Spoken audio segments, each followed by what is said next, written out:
Yeah, I Man. feel like I'm oversaturating the airwaves here.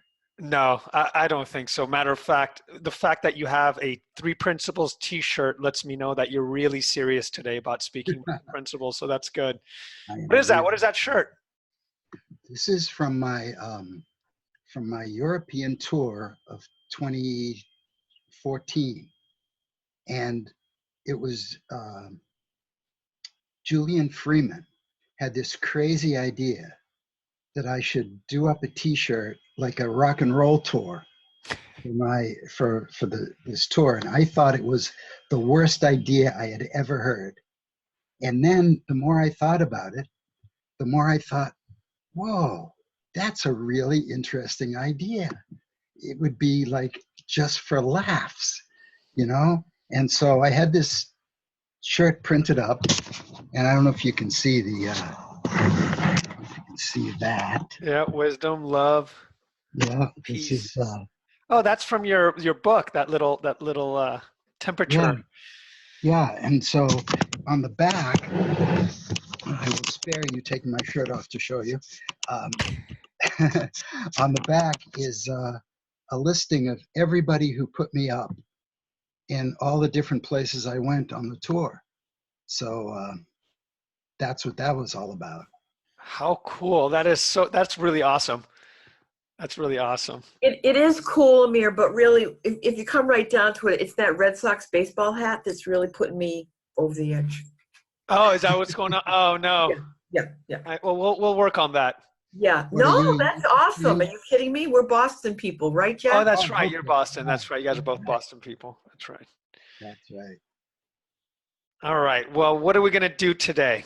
Well, for those that don't know Jack Pransky, at this point, I think, like you said, I think everyone knows who you are. And, you know, today's talk, and just for those that don't know, Jack's been around the principles for a very long time. I would consider him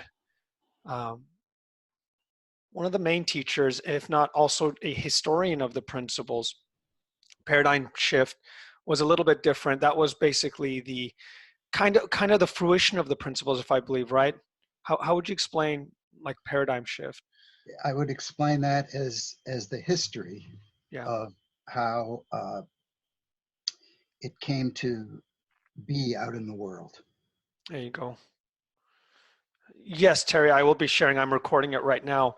And this, so just to give you guys a background, me and Jack got on a call a couple of days ago, and there's been talks, and I've heard this before about that psychologists have taken the understanding and dwindled it down to what used to be a spiritual essence and made it into a psychological essence. And by doing that, some of the stuff that Sid may have been teaching has now been diluted because it was now turned into a structure. And Jack actually had, I let him kind of unpack that, and it was actually rather brilliant. And instead of me and him having a private conversation, I thought, you know what? I think this has to also be heard by our community, just to kind of give it a fair shake, so to speak. So, Jack, first of all, welcome for being on here. But going to what we were talking about, and I'm just going to jump right in because I think this is how we should do it, is in what you've heard, and I know that when Sid originally spoke, it was very spiritual. A lot of speak about God, and a lot of speaking about a lot of the stuff that was said before the three principles sounded a lot different than when we hear the three principles now, from my understanding.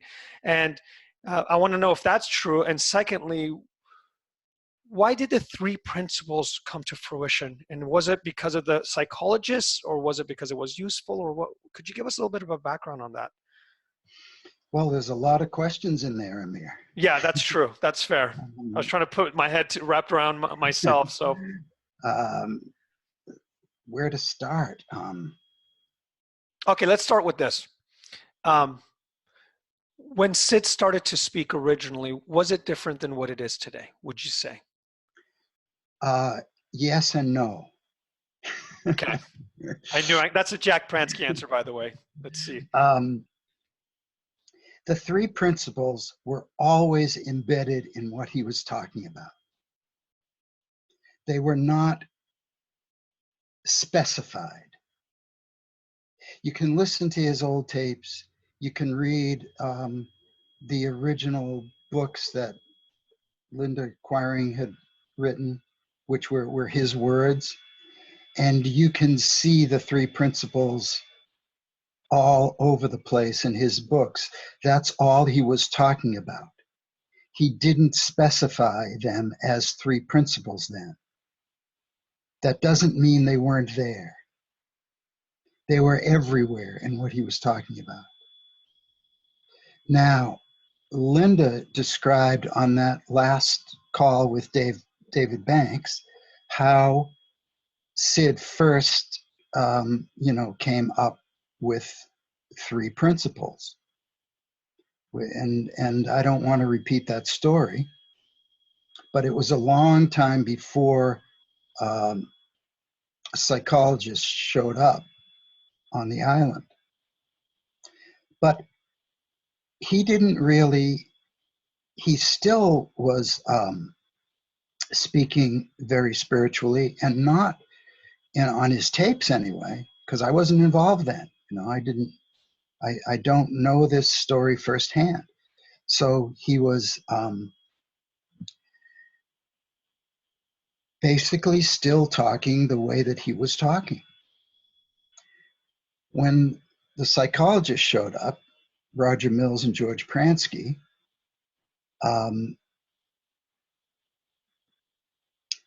he was still talking spiritual. And when they started to catch on, when they started to have big insights that changed their life, and they believed that they could turn what Sid was talking about into a psychology, Sid believed that this would be best to go out through psychology for some reason. I mean, George says in Paradigm Shift, in the interview that I did with him, oh, by the way, I don't know if you know this, but George just had heart bypass surgery yesterday. No. And today, the operation was very successful, and he's fine. So I just wanted to say that to everybody, just in case any rumors are afloat. So at some point, George and Roger sat down with Sid, and they started to try to come up with ways to express the spiritual in psychological terms.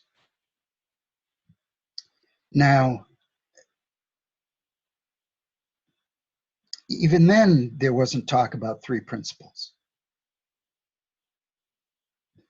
And George and Roger, went off in their separate directions, and they took it in whatever way that they could. Oh, I should say, by the way,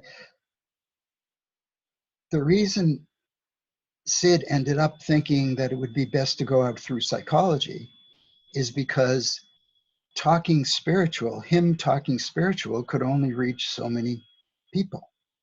And he knew it was the same thing. Whether he talked psychological or whether he talked spiritual, it was the same thing. But he had a very limited audience, especially at the beginning. He had a bunch of hippies that were listening to him on Salt Spring Island. And when the psychologist showed up, it was like it gave Sid an opportunity to do what you could say his heart always wanted to do, was to be helpful to humanity. Now suddenly the world of psychology opened up before him. As I said before, it was just a small group of people who were surrounding him on Salt Spring Island. Now there's a whole new world that opens up. So how do you express that in a way that is palatable to the world of psychology? Especially at that time, it certainly wasn't talking spiritual.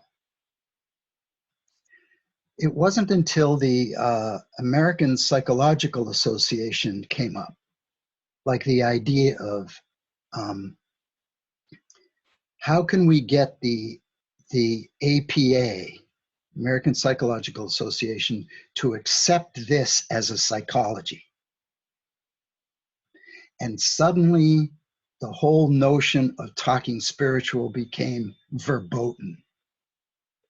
Because back in those days, there wasn't any talk of spiritual psychology. And I don't actually know the dates of this, but I'm not sure even transpersonal psychology had developed yet at that time.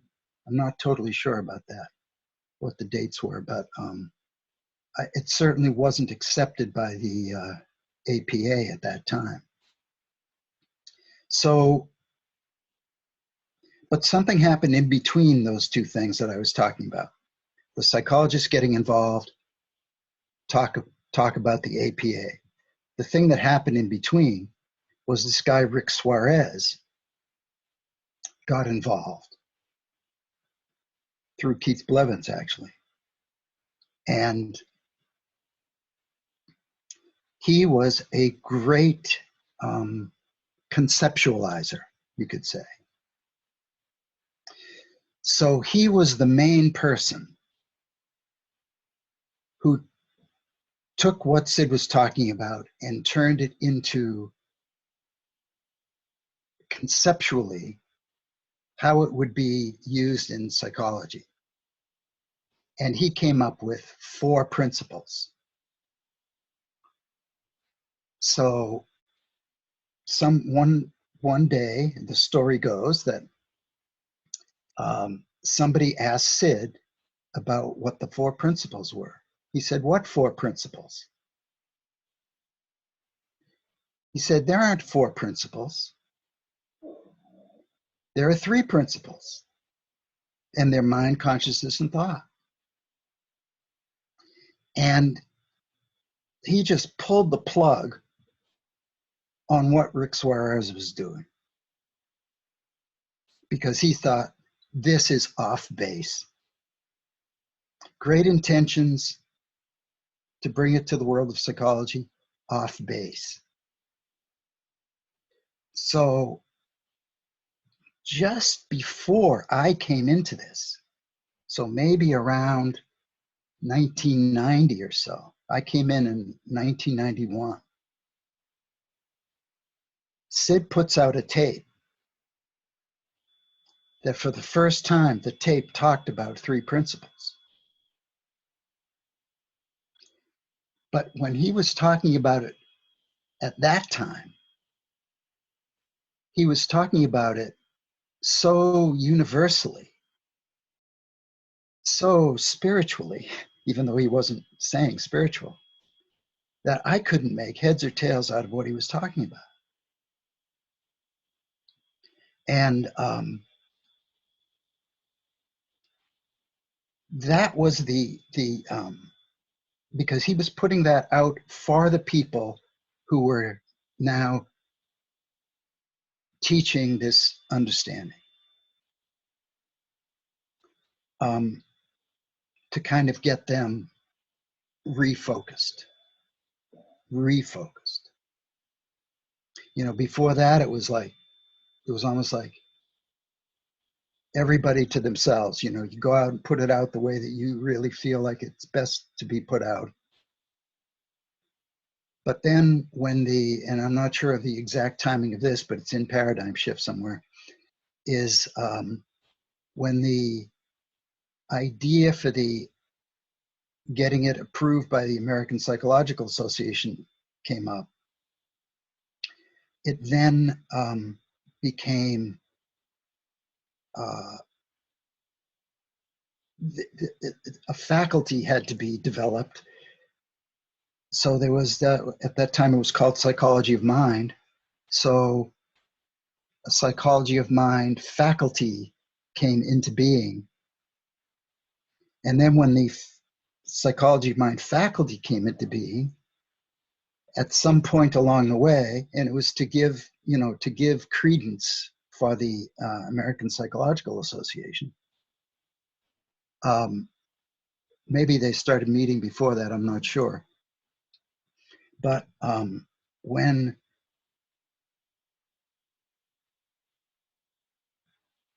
they started talking about what they had in common, out of that came these things called concepts. And everybody at that time, if you wanted to get on board, you had to start teaching these concepts. And some courses got developed, like the core courses and whatever, based around these concepts. And then the same thing happened with the concepts that happened with the 4 principles. Somebody asked Sid about the concepts, and Sid said, "What concepts?" And then he pretty much pulled the plug on the concepts. Now, the concepts were developed to help people understand the 3 principles at that time, but they really kind of got people off the scent. People started focusing more on the concepts than on the principles. And it wasn't until the concepts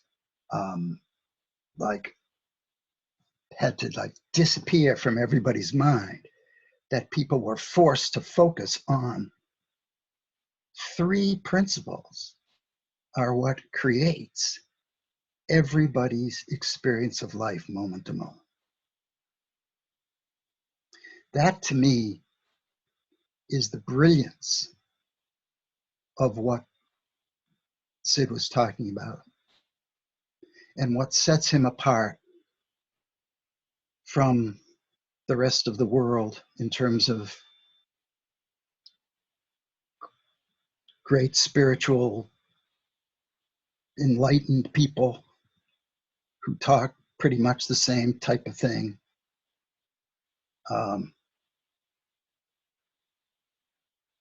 Soon as you have 3 principles, it boom, you see how it all works together. You can grasp it.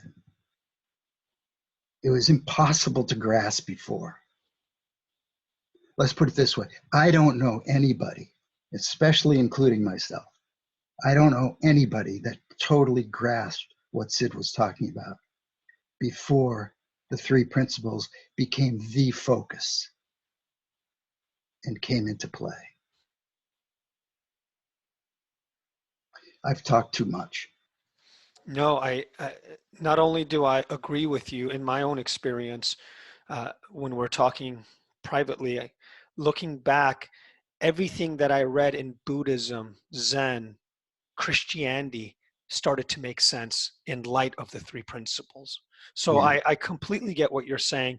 And, it's been so long, I start to forget that, and then I get reminded when I look back, I go, if it wasn't for the 3 principles, that those 3 universal things that you're discussing, nothing. I mean, I would get glimpses. I would listen to Alan Watts, or I would read Alan Watts or Osho or Maharaj, all these guys, and I would say, how come they get this stuff, and why am I so ignorant? Why is it that they keep saying this brilliant stuff? And I look back, working at a recovery center, people start to say, how did you know to say that? And it's only because, in reference to the 3 principles, that I start to sound like the very people I started to read. Those are enlightened people. Sid Banks had an enlightenment experience. He only talked what he saw. And he said very, very clearly, there are no words that can describe what I saw. So already, when it comes out of my mouth, it's already not truth, because it's already form. So it's a pointing to the formless. That's what the three principles are, pointing to the formless. You said in one of your cryptic, you had this byline, not for the title of this workshops, but the three principles don't exist, or something like that. You said something like that? Yeah. Well, I don't believe they don't exist. They exist. Universal mind, the energy behind all life, that exists. Consciousness, that exists. The power that we have to think, that exists. Now, I guess it's whatever you define exists as meaning. But to me, those things are very, very real. And they might just be metaphors to describe what's going on. But whatever they are, it is the way that the world really works. It's the truth of the way things really work. And the only way that people can see whether they're truth or not is to look inside themselves to see whether it's truth. Nobody should take anybody's word for it. Yeah, and just to clarify, that's exactly what I was pointing to. The three principles as a concept don't exist, but in the experience of living, you start to see them unfold. So in that respect, I absolutely agree with you. So that, and what I was pointing to is people are arguing the three principles as a concept, and I see that happening. That's what I see. Somebody just recently said, are the three principles then, if we boiled it down to three principles, are they now just considered tools? Is it just another methodology? And what would your answer be to that then? Is it just a helpful way to make sense of something? Then it's a tool, so to speak, or would you disagree with that? The three principles are not tools. They're the way things are. You can't make it, you could use the three principles. Here's the amazing thing about it. You could use the three principles to create the three principles as tools. You'd be off base, but that's what we're doing. So we get this thought. The three principles are tools. That thought comes into our consciousness out of all the possibilities that exist within universal mind. And we come up with the three principles are tools. They're not tools. That's an illusion that the three principles are tools. I think that's absolutely brilliant. We use the three principles, the capacity of the principles, and one of its capacities, we can make it look like a tool or make it look like whatever we want to. That's actually that's very profound, what you just said. That's one of its uses. Yeah, we can use the three principles to create concepts. We can use the three principles to create four principles. We use the three principles to do everything. It doesn't mean that it's correct. Yeah. Well, going to the I don't know if this is in line, but one of the things I guess you can do with the three principles as well is and I saw that you and Gabrielle Maldonado, and I want to speak to that. You guys are doing something together. You're kind of you're going to retire soon. I didn't want to say because I hate to say that you are going to, but is that true? You are going to retire soon? I'm planning on retiring at the end of this year. And I hope that's just a concept, one of the ways we can use it through principles. Hopefully that's something as well. But one of the things that I've seen you wrote, or maybe Gabriella wrote, is the three principles cannot be taught step by step. Now there are some teachers out there that are seeing that there may be a step-by-step way of teaching it, or and you mentioned it, I think that's what the psychologists tried to do in the past, was try to create a little plan to share it. But what do you see advantages, disadvantages? Does it work that way? First of all, I don't think the psychologists did that. Okay. I don't think they tried to come up with a step-by-step thing. They always knew that people had to teach this in the way that makes the most sense for them. Okay. There's no step-by-step in this thing. Now there are, I mean, I totally believe that there are components, or I don't know what you call them. There are, when we're putting this out to others, there are certain things that we would be wise to put into place in order for it to be heard best. So the first one is we have to live the principles ourselves. We have to be in our health ourselves. We have to see life through the eyes of the three principles enough so that our life is affected enough so that we have something to give away to others. So it's walking the talk, it's living it. And even if our lives are totally messed up, if we're going through something like a bad experience, when we arrive in front of another person or in front of a group of people, we are like totally 100% there in our health. And then people who are sitting in front of us or who we're talking to come in with a lot on their mind. Their typical thinking. Everybody's bringing in their typical thinking. We need to help that thinking relax if we're going to say anything that ends up penetrating. Otherwise, it's just going to bounce off their typical thinking. So we want to do whatever we can do to get that thinking to relax. So their guard gets let down, or whatever you want to call it. So, you know, that's why we build rapport. That's why we have fun with people. That's why we sit down with people like we're sitting with them in our living room or something. You know, it's like the whole idea is to get the mind to relax so that people can hear.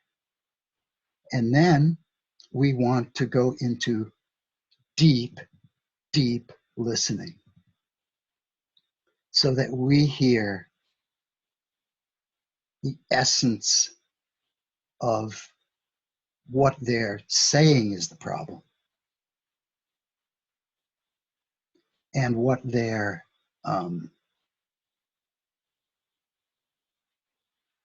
what the solution is to the problem. It's all out there. It's all embedded in spiritual energy.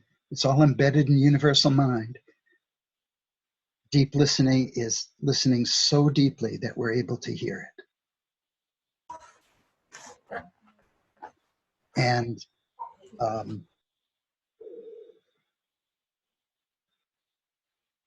then we want to be able to share what we have seen for ourselves, but in a way that they can hear it. That starts with where they're at and moves them along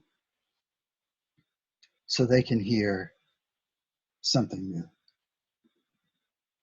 because they can see the way that it really works. But none of that stuff I mentioned means anything, because the only thing that counts is whether people have an insight or not. So I would say that putting those 4 things into place is what allows for the best chance of others having insights. But it's not a guarantee. And we might not do any of those things and somebody might have an insight. But I think wisdom would say that when we approach teaching or coaching or counseling or communicating, the 3 principles within that backdrop,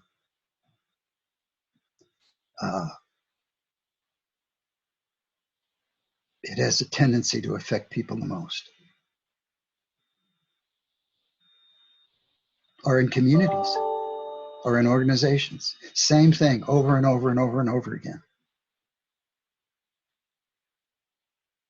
Now, each one of those, there's an art to it. And the thing I'm doing with Gabriella is to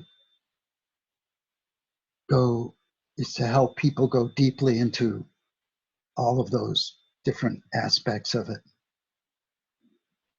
So that people, so that's what the mentorship is. So as my final gift to the community, we're gonna, well, I don't know if it's my final one or not, but we're putting this out as an opportunity for people who want to go through that with us. Yeah, that's beautiful. And I do want to get the link to that if that's available. After this, I'll put it in the show notes as well as. Great.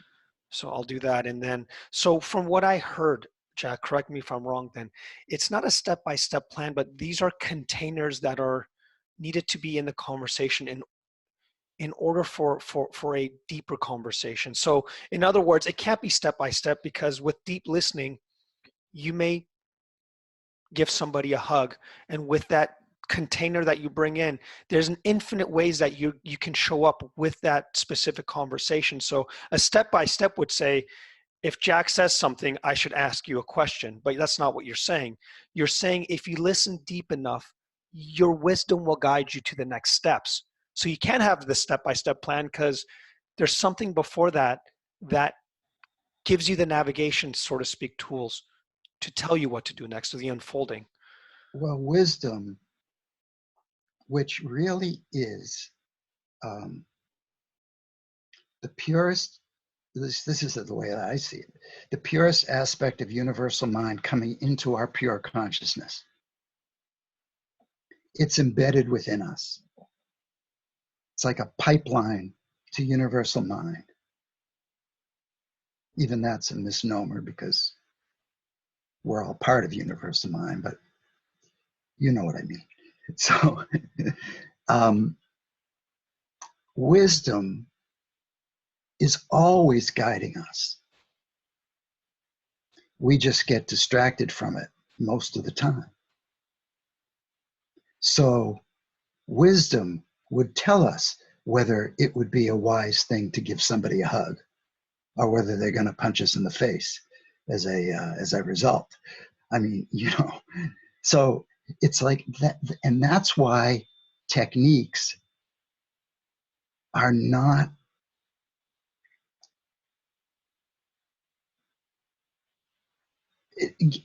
techniques go instantly to the outside in, because, you know, if you gave somebody a hug and it really worked and you thought that's what needs to happen is I need to give people hugs, you know, it would be so far off base.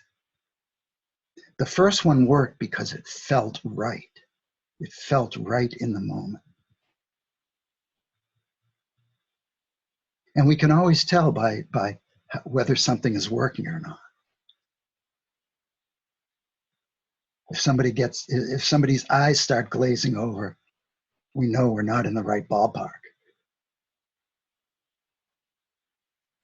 If somebody starts arguing with you, we're not in the right ballpark.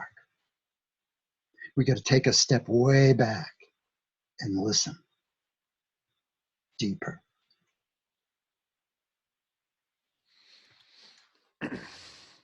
If anyone has a question or would like to raise your hand, would you be open to having people? Absolutely. I'm sure people want to expand on the stuff that you're saying. This has been absolutely so powerful for me. And we do have a hand raised. Helen, I'll go ahead and unmute you. Or you can unmute yourself. There you go. Hello. Helen, hi. Hi, Jack.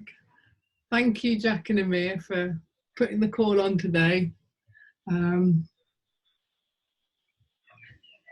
So last week was Mental Health Awareness Week in the UK, and I was just hearing you say something there, Jack, about being in your own health.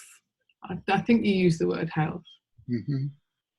And that brings up for me the fact that I don't know whether, doesn't matter whether I agree with that or not, but I think I can be of service when I can recognise I'm not in my own best version of health. If I'm listening deeply enough and connecting enough, it's not about me, so it's about them. Don't know what the question is really, but I just wondered if you could speak to that a little bit more. Well, whether we feel like we're in our health or not, we are always really in our health, because we can't get away from our spiritual essence. We can't get away from the pure consciousness within us. We are our health. Everybody sitting in front of us is their health.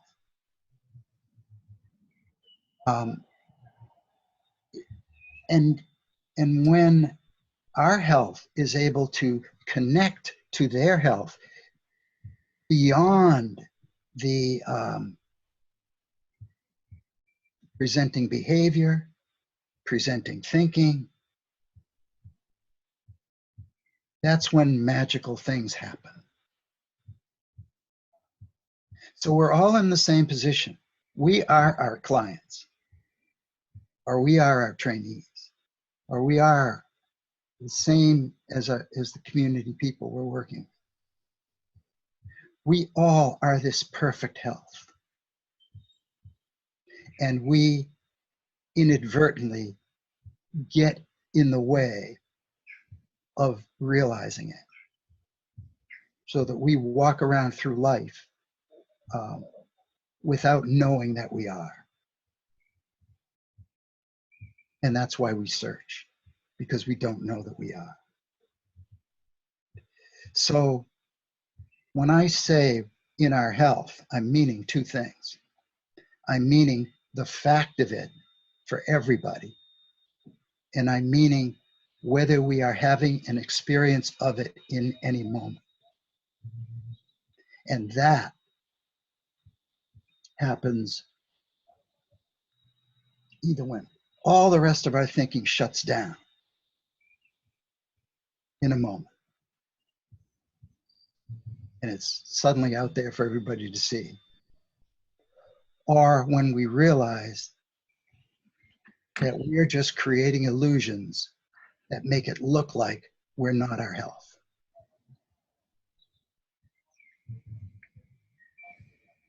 So I don't know whether that answers your question. I don't even know if you asked a question, but that's what occurred to me to say to that. Yeah, I don't either know. I think so it's all around, if showing up and connecting and being of service is your work, and then being able to take your whole self to work and not wanting to present a dual aspect of how things are, and also recognizing that I've noticed connection happen better. I've noticed a quicker connection with people if they see the truth in me as a facilitator, Great, that's true. Yeah. So I just think that just being, yeah.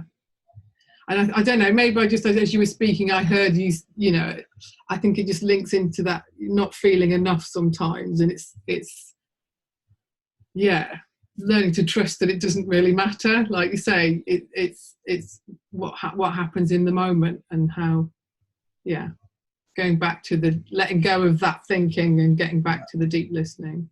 See, we're always using the three principles, whether we know it or not, to come up with stuff about ourselves, about other people, about the way things should be. You know, just we're always using the three principles without knowing that we're using them. And then if we try to use them, we're in trouble, because there's no. That's another thing I want to speak to. I really think a lot of people have gotten, well, let's put it this way. The idea is off base to think that the three principles are a prescription to live a healthy life.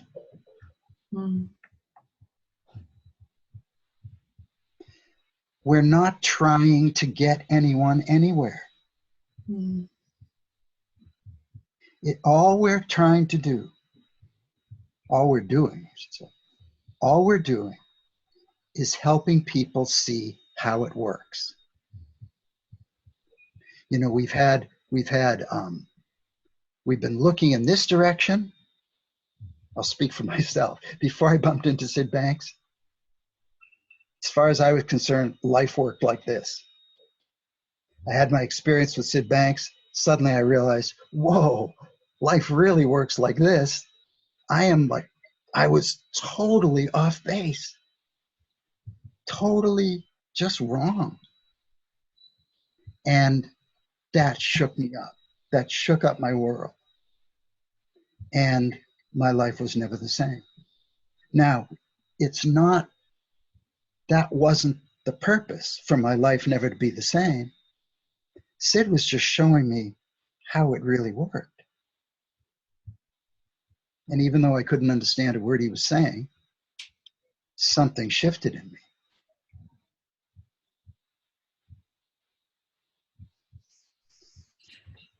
It's so easy to slide into in our teaching, coaching, counseling, whatever. We can help you, and you see this in marketing materials. I use the three principles to allow me to be driven crazy when I see this in marketing materials. It's like, it's almost like there's a promise out there that people can live a better life. We're just here to help people see how it works, period. If they happen to live a better life as a result of that, great. It's a byproduct. Thank you, Helen. Thank you, Jack. Happy retirement. I don't think you ever will, but just to see your name brings me peace. I just wanted to share that with you. Just when I see your name written, it brings my thought to you, and it brings me peace. And thank you very much for that. Appreciate it a lot. Jack, thank you, Helen. You know, what I heard while you were speaking is if I get into an auto accident, my body is broken physically, but there's something inside of me that wants to fix every broken bone, every part of my body, all the muscles. There's something behind the brokenness that still is functioning in spite of what's happening to me. And when you're saying mental health, what I'm hearing is you can have broken thoughts, but the fact that you're having the capacity to even have a broken thought, that's the energy that's allowing you to have that anyway in the first place. Is that kind of what you're pointing to? It's not the actual thing that's happening, it's behind the thing. So when someone says they're broken, what's that energy that's giving you the ability to say that? When you say you're never going to be a good father, when you say that you're never going to be somebody, you're still using that energy. So you're actually working perfectly fine. Is that kind of what you're pointing to? That's what I at least heard. That's true. What you just said is very true. At the same time, there's the formless mechanism, which is a contradiction in terms, of the three principles that are always operating to allow us to see the illusions that we create. Like the idea, I'm not a good father. That's an illusion.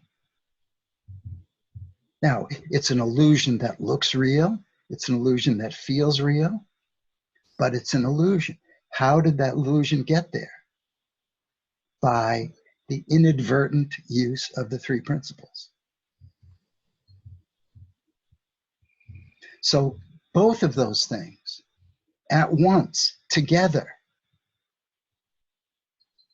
like the pathway is either one of those directions or both at the same time, ideally both at the same time. This energy that gives us everything and works perfectly within us, as you described better than I did, and the fact that we are creating illusions that look like reality, but that aren't really. But we would swear that they are.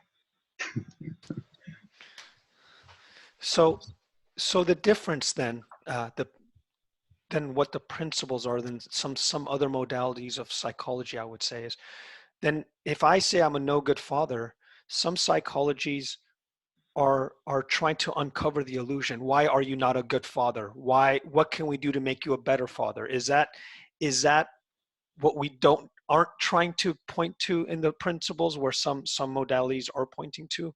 If that's the case, then some psychologies are trying to unpack something that doesn't exist in the first place, is what I'm hearing. Well, I think that's, I hate to say this. I mean, because I don't want to say that's what psychology does, but that's the way that it comes out a lot.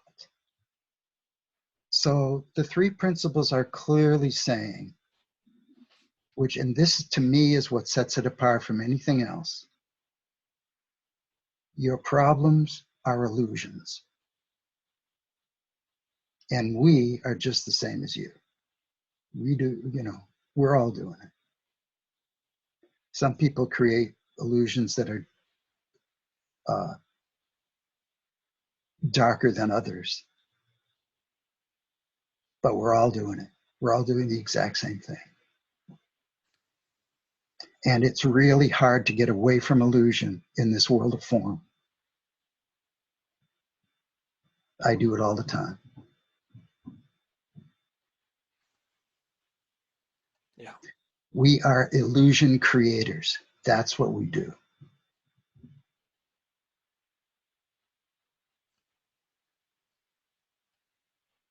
Beautiful. We're coming to the last 12 minutes of this call, and I still want to take it happens so fast for me. If anyone has any other, you have Jack on the line. This is your opportunity. I can still listen, go for the rest of the time, but I want to give an opportunity for anyone here. If anyone has any questions.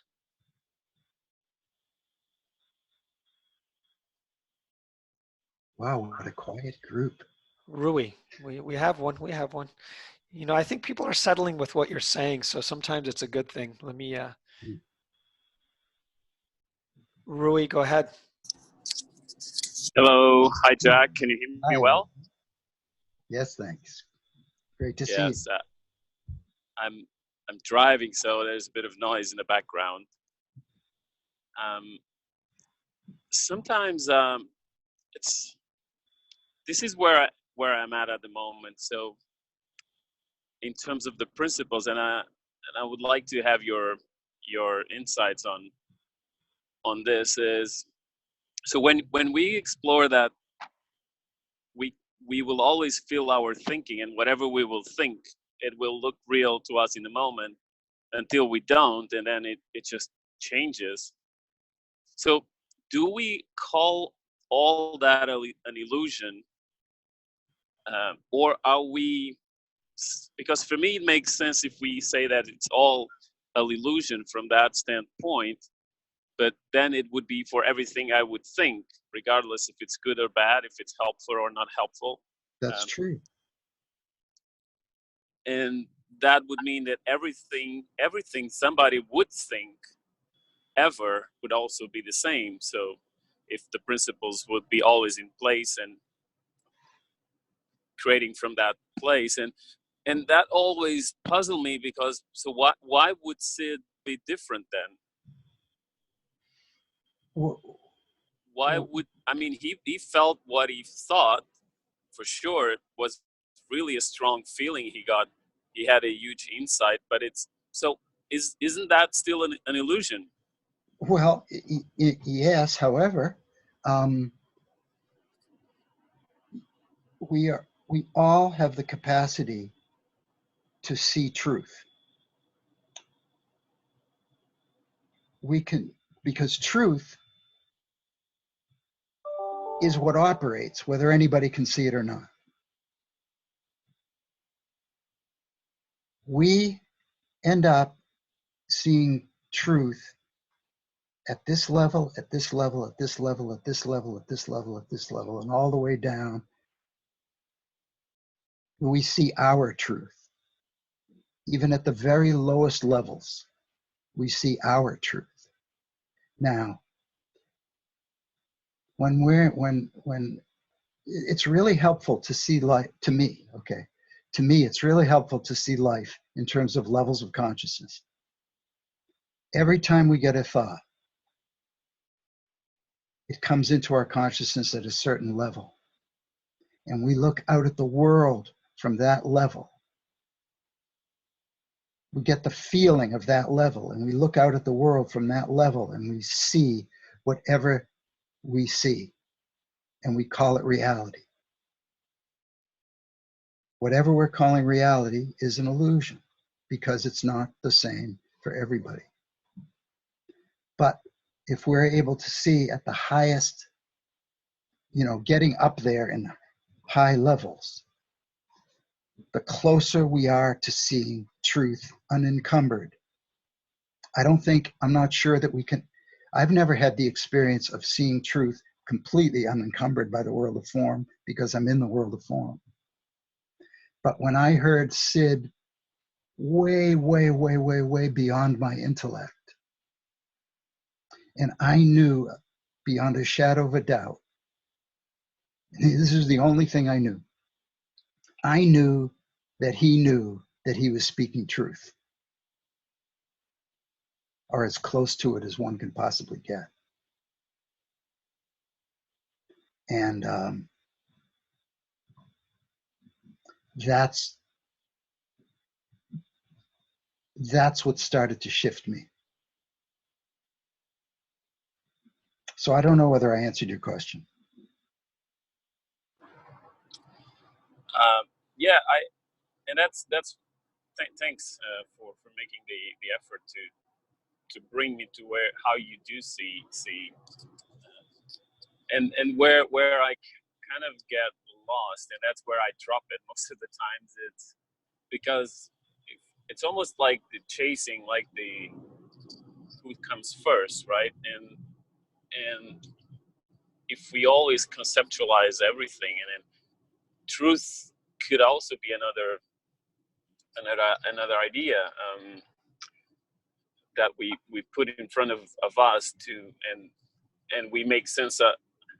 So basically what I'm trying to say is that the concept of truth makes sense to me, and it seems to bring order to most of our experience if we align to such a fact or such a concept. And I think it's very helpful that we align to the order that drives the show, for sure. Mm-hmm. But how I see it is, I still think we don't know. I don't think we know either, but we get glimpses, and when we feel uplifted, that's a signal to us that we're on the right track. Yeah, I can't agree with that. And that's where I am. It's like being okay with not knowing, and take those suggestions or those hints, and like you said, taking like wisdom and intuition as a guide. But I don't think I need to really know. That's what I'm trying to say. Oh, that I think could be a trap. That's what my intellect could be trapped by that and needing to know. And that's why I wanted to share with you. I do think it's a very moment-to-moment thing, and we can see it on the fly if it's helpful or not what we're doing. And the principles brought me that simplicity for sure. Great. Thank you, Rui. That's beautifully Thanks, Jack. Yeah. Yeah, beautiful. Thank you, Rui. Thank you, Jack. And I do have a really good question, and we did have a hand raised, but we're out of time. So I don't know if you want to maybe write about it, but Kathy wrote, Jack, would you talk a bit about your own spiritual growth in these later years of working with the principles? Have you seen any changes within you? Are you still learning stuff? All the time. Yeah. All the time. About 3 months ago, I had one of the biggest insights I've ever had, which was, I mean, I can't describe it in words, but basically it was, I finally saw what Sid was talking about how we're all playing the same game, the game of life.